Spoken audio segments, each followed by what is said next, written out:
Hello and welcome everyone. This is Conley Woods. I'm back for TCG Player. This week we're coming at you with the most brewy of brews.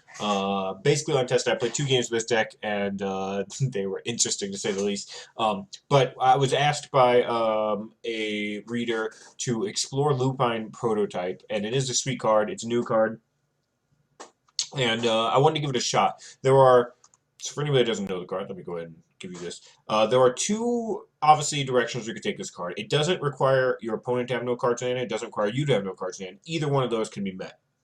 Now, I think the natural place to go with this is to look at it in some type of rack deck, like 8 rack or the modern style decks that play that. And I think this could do that pretty well in modern.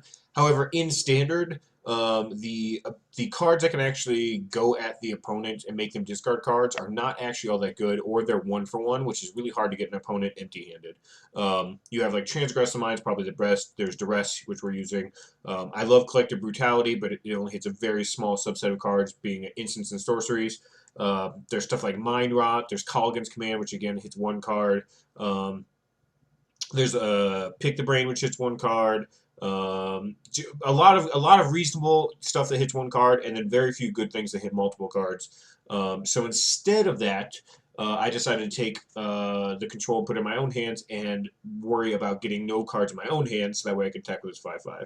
And it turns out there are a couple other big incentives for this strategy. Namely, the number one is Asylum Visitor, which is one of my favorite cards, and I've been trying to use this one in standard for a while, and it kind of fits in here perfectly. A, it's got madness, so you can put it into play while discarding it, and B, if either player has no cards in hand, you're drawing a card and gaining a life.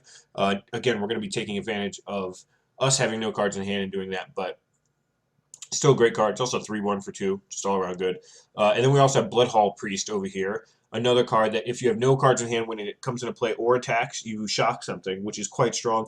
Also, a madness of 3 for a 4/4, so you get a pretty good rate out of your card here, and just all around really, really strong. So all of those cards, well, not all those cards, Bloodhall Priest and Asylum Visitor are vampires, which is going to matter here in a second as well. And then with those cards, obviously, we need a couple things. We need one, ways to discard cards. We don't need too many ways to discard cards because obviously you're going to play your cards and play your lands anyway, so it's not like you just need to like discard your hand. But we do want access to some number of ways to discard cards from our hand, just to get us a little bit lower. And we probably want some way to some more ways to take advantage of discarding those cards. While Lupine Prototype, Asylum Visitor, and Bloodhall Priest are all great, if those are the only cards that are rewarding us for discarding cards, we're probably going to have a pretty bad deck. So right off the bat, we have Stromkirk Condemned, which is one of our ways to discard cards, and discard a lot of cards. We can discard 1 per turn on our turn and our opponent's turn, and that obviously is great for getting Lupine Prototype and stuff down to no cards in hand. But what it's even better for is we have a little bit of a vampire sub-theme, and by a little bit I mean kind of a lot. 4 Condemns here, 4 Asylum Visitors, 3 Olivia Mobilized for War, 4 Bloodhall Priests, and then 4 Voldaren Pariah are all vampires. Also, anything that Olivia hastens up becomes a vampire, which can also include Lupine Prototype or the Haunted Dead / Spirit combo here. So quite a few vampires to take advantage of the +1/+1 ability from Strong Condemned. I'm not sold on this being the best card in the deck. There's plenty of other options of discard outlets, but right now it's what I'm going for. And it's impressive-ish in the games I played. 2 Duress and 4 Collective Brutality deal with instants and sorceries and annoying cards that are going to kill all of our enablers in the early game. You're usually going to pitch a card to Collective Brutality to either get a drain or get a -2/-2, often because you just want to get cards out of your hand. But just the Collective Brutality is just awesome in this deck. Unless you discard effectively 3 cards from your hand to get just a lot of cool spell-like abilities. 4 Fiery Temper, another Madness card. Pretty self-explanatory, probably the best rate Madness card there is out of red, and one of our reasons to be red. Olivia, I guess I didn't go over yet, is a vampire, is a discard outlet due to her ability to give things +1/+1 counters in haste. Also, just a pretty good rate, 3/3 flyer for 3, relevant creature type, really good at giving things like Pariah haste or Bloodhall Priest haste. and just getting in there. When Bloodhall Priest attacks for 5, discards the last card that lets it shock you. It's nothing feels better. I'll tell you that much. I've done it twice so far, and it feels awesome. For Haunted Dead. Haunted Dead is kind of getting a lot of press lately because of his interactions with all kinds of things like emerge creatures and the 3/3 blue-black zombie that comes back, stuff like that. In our deck, he does a couple of important things. One, it's a card we can discard early and then use later on once we have mana up. So usually when you're discarding on turn 2 or turn 3 to stuff like Collective Brutality, you don't necessarily have Madness mana available.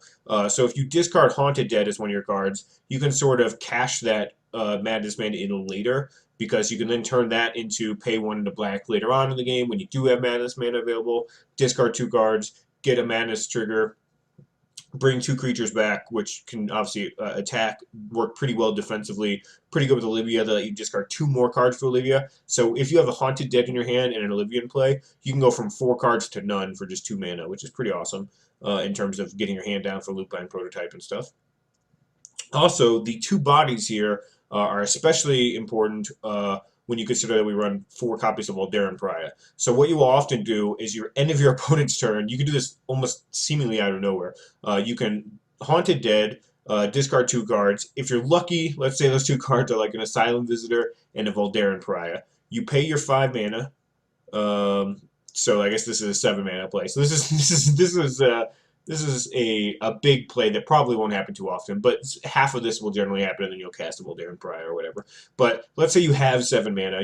You flash back your Haunted Dead, you discard Asylum Visitor, you discard Aldaran Pariah, you put both those cards into play off their Madness, which is 3 black here and a colorless black here. That's 7 total mana. You untap and immediately activate your Aldaran Pariah, sacrificing the Haunted Dead, the token, and the Asylum Visitor. Oh, by the way, you probably drew a card off of this Asylum Visitor too, which would have been nice.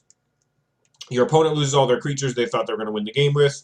You have a 6/5 beat stick flyer in play, and the game moves on. And you did that literally with having no creatures in play at the start of your opponent's turn. So you can do some cool things like that with the deck.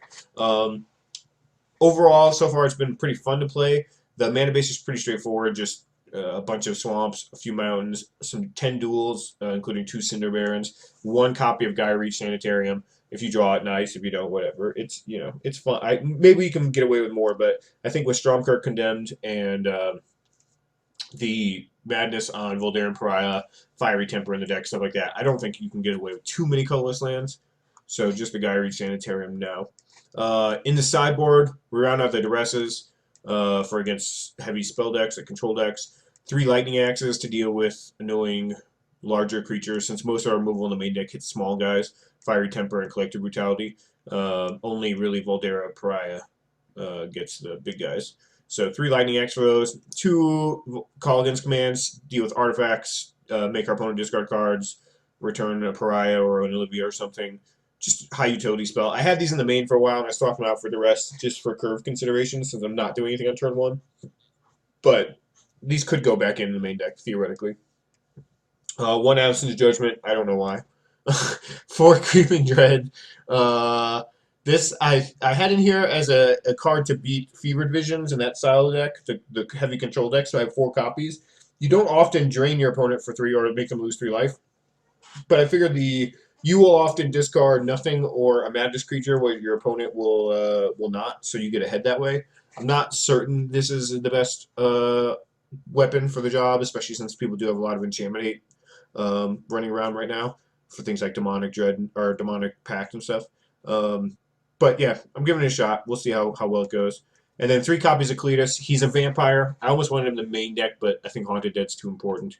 But yeah, vampire, so it synergizes with the rest of the deck pretty well there. Great against aggro, great against burn.